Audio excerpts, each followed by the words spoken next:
palangga, so yun mga langga.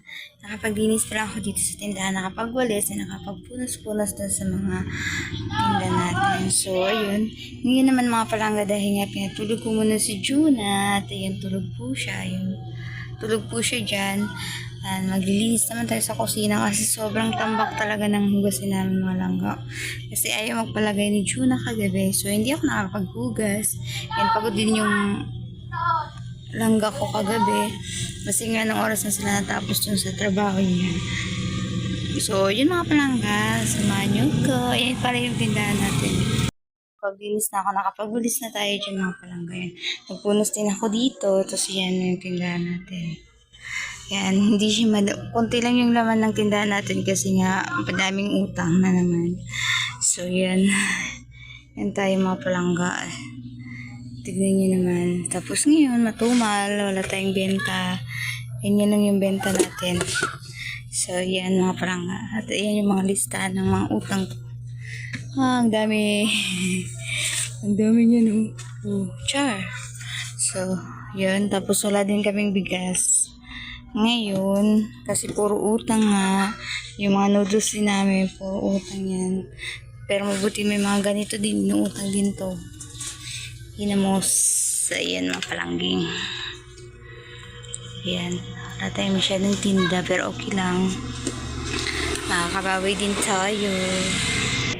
Ito pa yung mga sampayin natin mga langga kasi konti lang yung nasampi natin dito. Kasi laging umuulan. Ngayon, kauulan nga lang, mabasa pa yung kumulat na lang.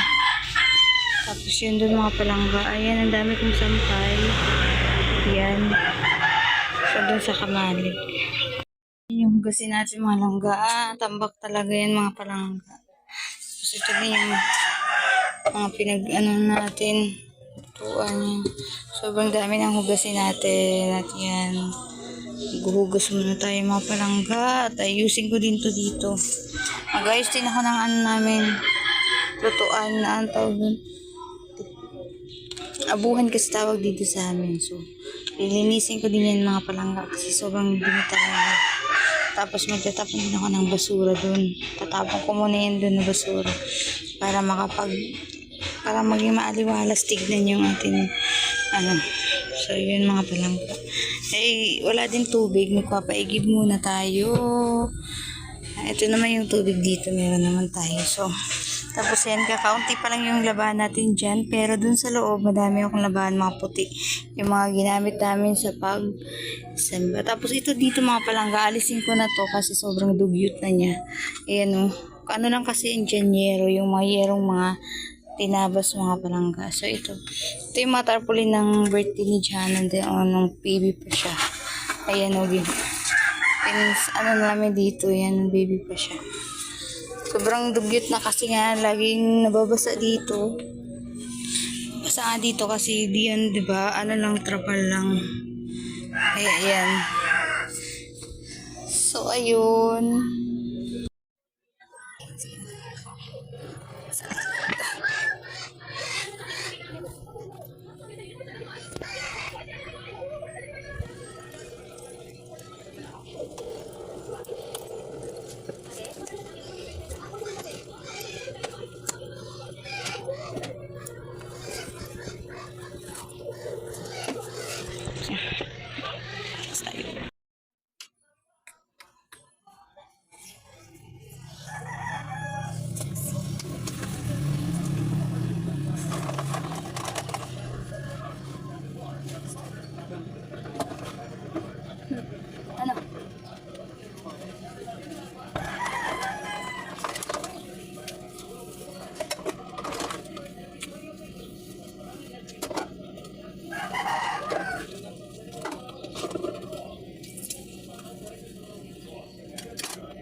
Yun, natanggal ko na siya mga langga dyan. Natalis ko na. At yan, malinis na din yung ating kusina.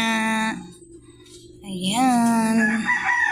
So, dahil pa din tayo tubig. Yan, dami tayong tubig.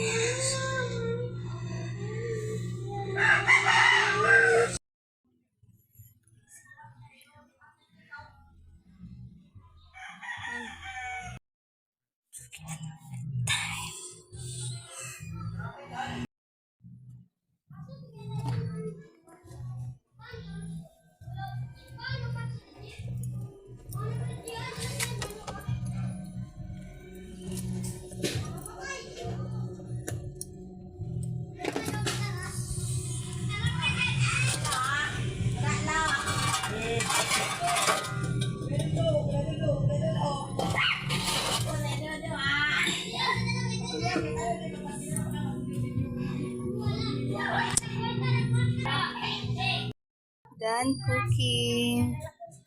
Mama, mangin wala pa ka-chat si wala kami na.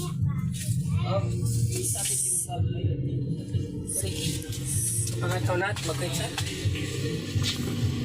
It's time to eat. Hindi ikaw, hindi na.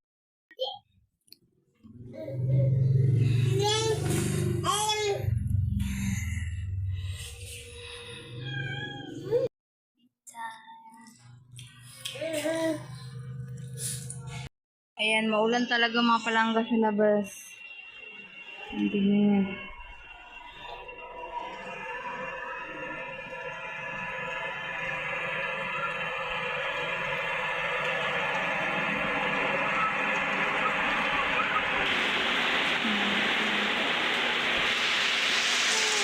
Pasok yung ulan. So, yan pumapasok. Isasara mo na natin. So yung mga palangga, alas 5 na, pero hindi pa rin ako nakakaligo. Tapos nabutan na naman tayo ng ulan, mga palangga. Tutuloy nga si Juna. Naglalaro doon kasama ng tito niya. Si Jana naman ayun, sumama sa papa niya kasi pumunta siguro sila doon sa Kilabinan. Kila nanay. Tapos yun, hindi pa na ako nakakaligo kasi walang bante karating na yung kapatid ko. Galing sa trabaho niya. So ayun, naglalaro sila yung Juna. So, ayan yung kapatid ko at ayan si Juna. Ayan, nagsusuot siya ng mga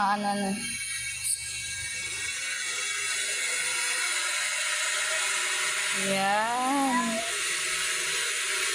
Hello, Juna!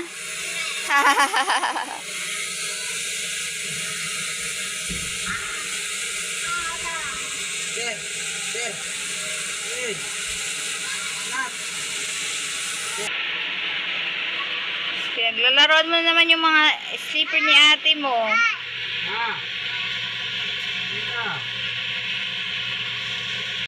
Mga palangga dahil malakas nga ang ulan, magbababay na tayo. Hanggang dito na lang yung ating vlog. Thank you for watching mga palangga. This is your Mama Jane na nagsasabi. Ano man ang pinagdadaanan nyo, and always we pray. Bye-bye! Ingat kayo palagi!